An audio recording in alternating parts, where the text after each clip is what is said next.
adab dalam doa. Doa ini kalau kita berdoa jangan buru-buru.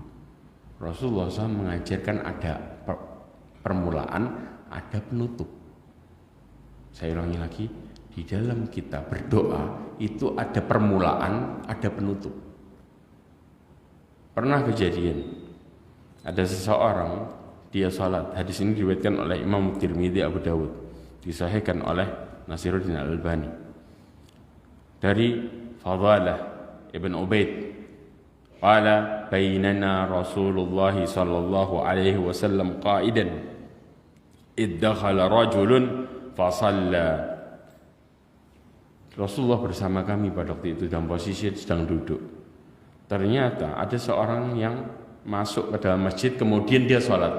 Tahu apa yang terjadi? Faqala Allahumma firli warhamni. Selesai sholat dia berdoa, ya Allah ampuni aku, rahmati aku. Faqala Rasulullah sallallahu alaihi wasallam ajilta ayyuhal musalli.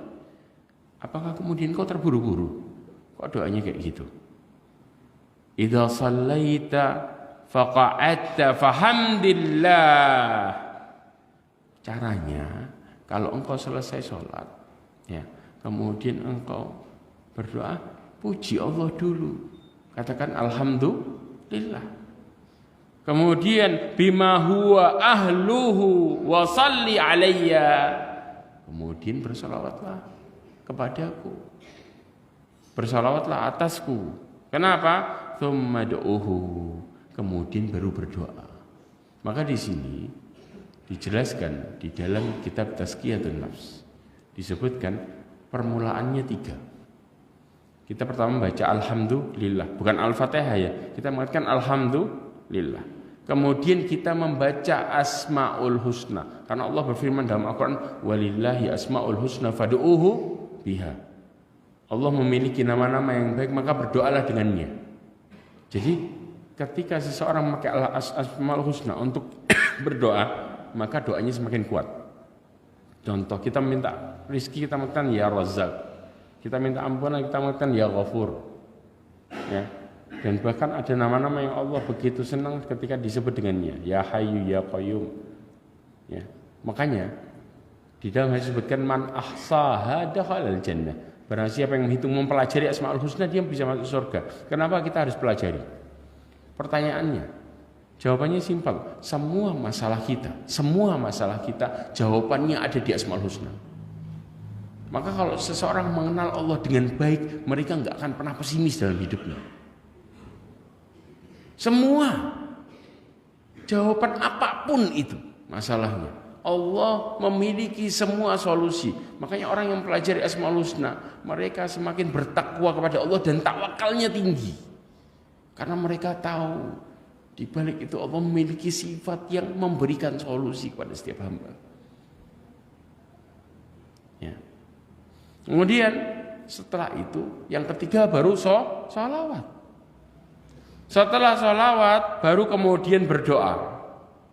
Nah, setelah berdoa, thumma shalla rajulun akhar. Kemudian tiba-tiba ada seorang yang sholat, yang lainnya. Ba'da dalik, setelah itu, fahamidallah, maka dia muji Allah. Wa shalla 'ala nabi sallallahu alaihi wasallam, dan dia bersalawat atas Nabi sallallahu alaihi wasallam.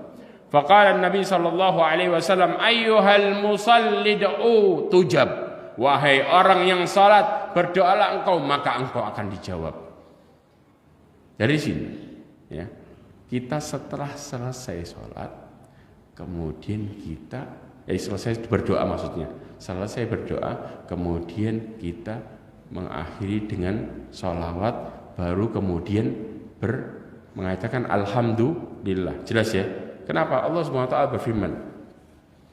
Kata Allah SWT, wa akhiru da'wahum anil hamdulillahi rabbil alamin. Allah mengatakan akhir doa mereka alhamdulillahi rabbil alamin. Paham di sini ya? Jadi pertamanya berapa? 3. Terakhirnya 2. Pertamanya baca alhamdulillah, kemudian asmaul husna sesuai kebutuhan. Ya, kemudian baru sholawat. Terakhirnya sholawat, kemudian alhamdulillah. Ini yang seharusnya.